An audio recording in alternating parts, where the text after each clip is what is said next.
Farmington Fixer, October of 2019. This is a final take. Everything inside and outside of the house is essentially done. We still have some cement work to do, which we can't control, which will be done next summer. And we have a little yard work to do. But beyond that, it is finished. As you can see right now, the outside is completely done. This new siding is on, then the new windows. Looking down the side of the house, the windows are all symmetrically placed now instead of being a shotgun pattern, sort of thrown at the wall. They all seem to fit in place. That was in Julie's redesign. The siding came on after we took off the 2 layers of siding, one aluminum and one wood, and believe it or not, there was actually shiplap underneath, which was kind of neat until we had to install the windows, and we found out we had to build a lot of extensions. But this is basically the front view of the house. And now we're at the front door. Again, this was the whole front door decorations, the molding, and the entire part was rebuilt. We were able to salvage a few pieces of the old decorative part. The ceiling for the porch was all scraped and painted. It actually came out very well. We have our official historical marker, and the door was taken off and stripped and redone, and all the hardware was retooled by Julie. And it's bright and shiny, so we'll go in through the front door. First thing you see as we enter the foyer is the stairway. This was a disaster when we bought the house, as was much of it. We found that we were able to scrape the old paint off the back, the kicks of the stairs, and there was oak underneath. So we restained those after Jack Banks stained and finished all the treads and the tops of the stairs. The new doors were added for the new closet as we moved in. As we go back into the house, this is the living room. It was currently where we're looking, there was a wall which was taken down. The windows in front are new, a similar placement to the old windows. The 4 windows across the top allowed us to bring in some light without taking up a lot of wall room. The fireplace, the mantle, and the built-ins were added. The wood floors were finished by Jack Banks after we did the repairs. We have pine rugs, which is the darker wood, surrounded by oak planks, which allowed us to keep a lot of the detail of the 1920s vintage house. We did keep the brick chimney chase and the original wood beam that went across. We go from the living room into the dining room. This was Julie's design here, this doorway with the glass transom above. It flows into the kitchen. We brought the cabinets up to the ceiling, which gave us a lot of added storage, which we lost in moving from a larger house. And this follows through towards the back door. But before we get to the back door, we have the downstairs bathroom, which is a 3/4 bath. We added a shower and a very small sink. But this will allow us to use the downstairs should we ever have a knee or hip replacement or whatever. Further as we go on, we have built in the laundry room in the back entrance that goes off the garage. We have shelves in our hanging rod, our baskets. This used to be our old dining room table, which we made into a maple counter for the washer and dryer. As we open up from the laundry room entrance, we go into the garage. as we stated in our earlier videos, a very tall garage, 14 feet tall. We didn't really want it to be 14 feet tall, but that's the way it ended up with the grade of the lot. We now have both cars in, all the lumber is out, all the machinery is out. We have Ernie barking outside. On the other side of the doorway out of the laundry room is the doorway to the back porch. This will be screened eventually. The ceiling is tongue and groove cedar that is leftover siding from our cabin.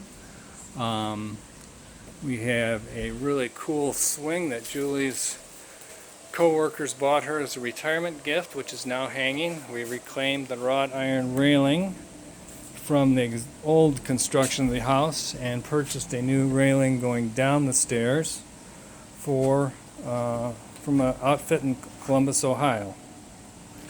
So as we're standing at the back of the porch, the view inside is like this. Going through the downstairs bathroom is the den. This den, as I mentioned before, can be used as a bedroom.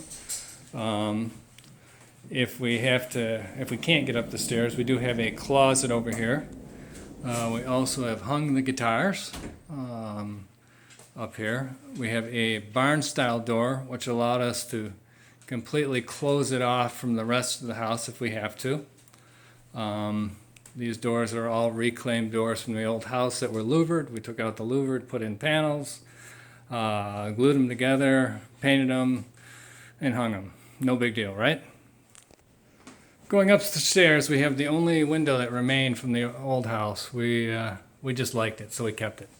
Go up the stairs, we were able to save the old railing from the existing house, old wrought iron railing. We took out the wall that used to go all the way up to the ceiling here and made a small study, made a bedroom into a small study. This is our computer room as we come up the stairs.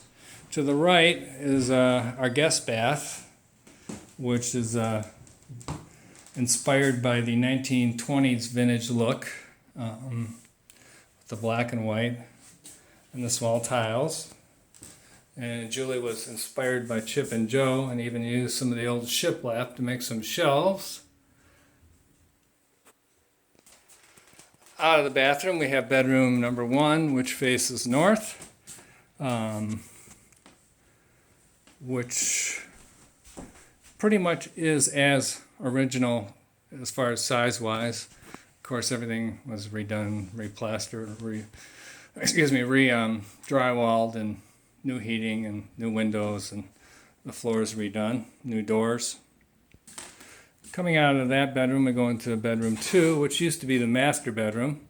The master bedroom was much larger at one point, but the hallway here that we're looking down used to be on the other side of this brick chimney chase.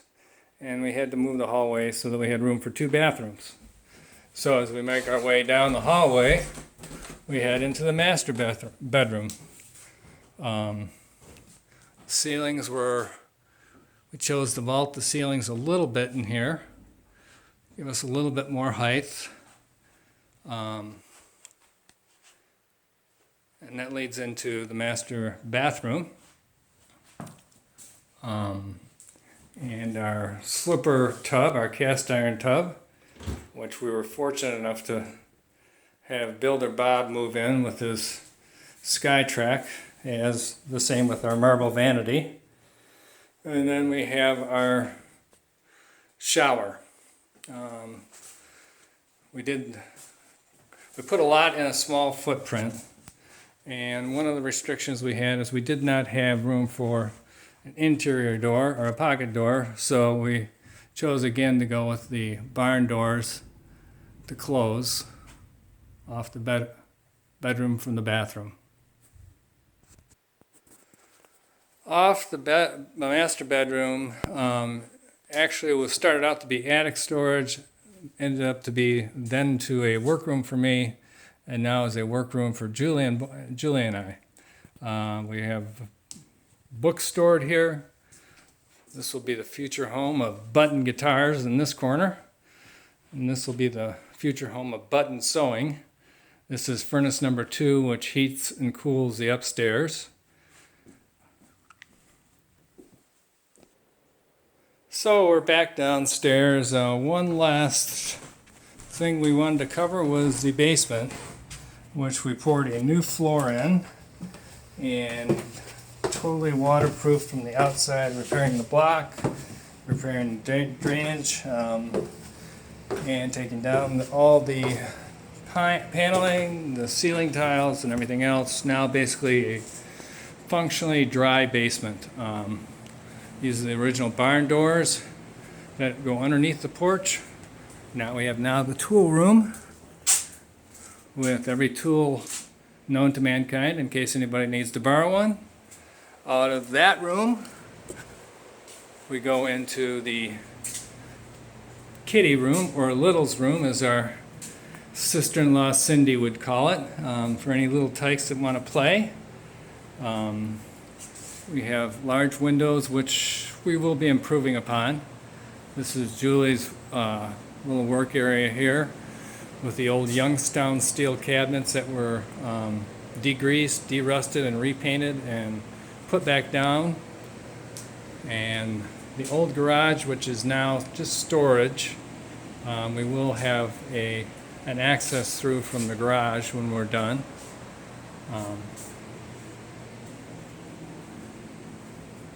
And that pretty much finishes the tour.